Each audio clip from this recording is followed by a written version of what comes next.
আর মাঠ ধরে শিল পরে যাক, আর শিল সব নষ্ট হয়ে যাক। আল্লাহ তো ফসল দিতেছে, কিন্তু আমরা তো টাকা পাচ্ছি না। এই জন্য আল্লাহ দিতেছে, আল্লাহ তাল্লাহ নিয়ে যাক, আমাকে আর কোনো কষ্ট নাই। আসসালামু আলাইকুম। ওয়ালাইকুম আসসালাম। কেমন আছেন?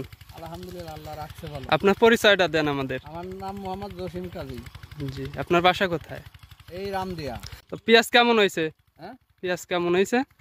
পিএস তো আল্লাহ দিয়েছে, হ্যাঁ পিএস আল্লাহ দিয়েছে।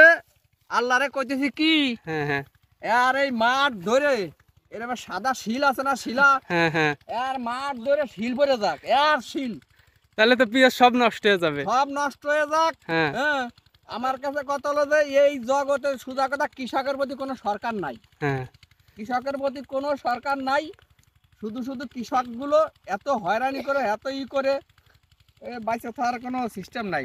আর আল্লাহ যদি নিয়ে যায়, আল্লাহ দেশে আল্লাহ যদি নিয়ে যায়, তা মনটা বুঝতে পারো আল্লাহর মাল আল্লাহ নিয়ে গেছে, কোনো দুঃখ নাই। হ্যাঁ, কিন্তু বান্দা আল্লাহর মাল যে বান্দা টাকা টাকা দেয় না, কিছু না, এগুলো কোন এটাই মানে ফসল ফলায়ও তারপরেও না, কৃষক ফসল তো টাকা আল্লাহ পাচ্ছে না। দিতেছে, আল্লাহ তো ফসল দিতেছে, কিন্তু আমরা তো টাকা পাচ্ছি না। এই জন্য আল্লাহ দিতেছে, আল্লাহ তাল্লাহ নিয়ে যাক, আমাকে আর কোনো কষ্ট নাই। কিন্তু বান্দায় দেখুক যে কত করতে পারে। দেখতে পাচ্ছেন যে কৃষক এত কষ্ট করে ফসল ফলায়, তারপরে যদি দাম না পায় তাদের অনুভূতিটা কেমন, তাদের আবেগটা প্রকাশ করতেছে তারা, যে শিল্পরে যদি নষ্ট হয়ে যাও তাতেও আফসোস নাই। দেখতে পাচ্ছেন যে যে দাম, কি এক পাখি জমিতে পেঁয়াজ হইতেছে 40 মন, 50 মন, 60 মন, কিন্তু দাম পাচ্ছে না কৃষক।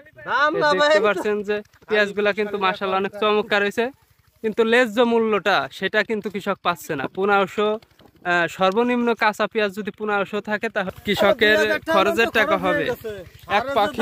এক পাখি জমিতে হচ্ছে গিয়া প্রায় 20-25 হাজার টাকার পেঁয়াজের চারা লাগে, আবার সার ওষুধ লাগে। সেই তুলনায় পেঁয়াজ 800-700 টাকা মন। এক পাখি জমির পেঁয়াজ উত্তোলন করতে গেলেও 6,000 টাকার মতো লাগে, গাড়ি ভাড়া দিয়ে, লিভার খরচ টরচ দিয়ে।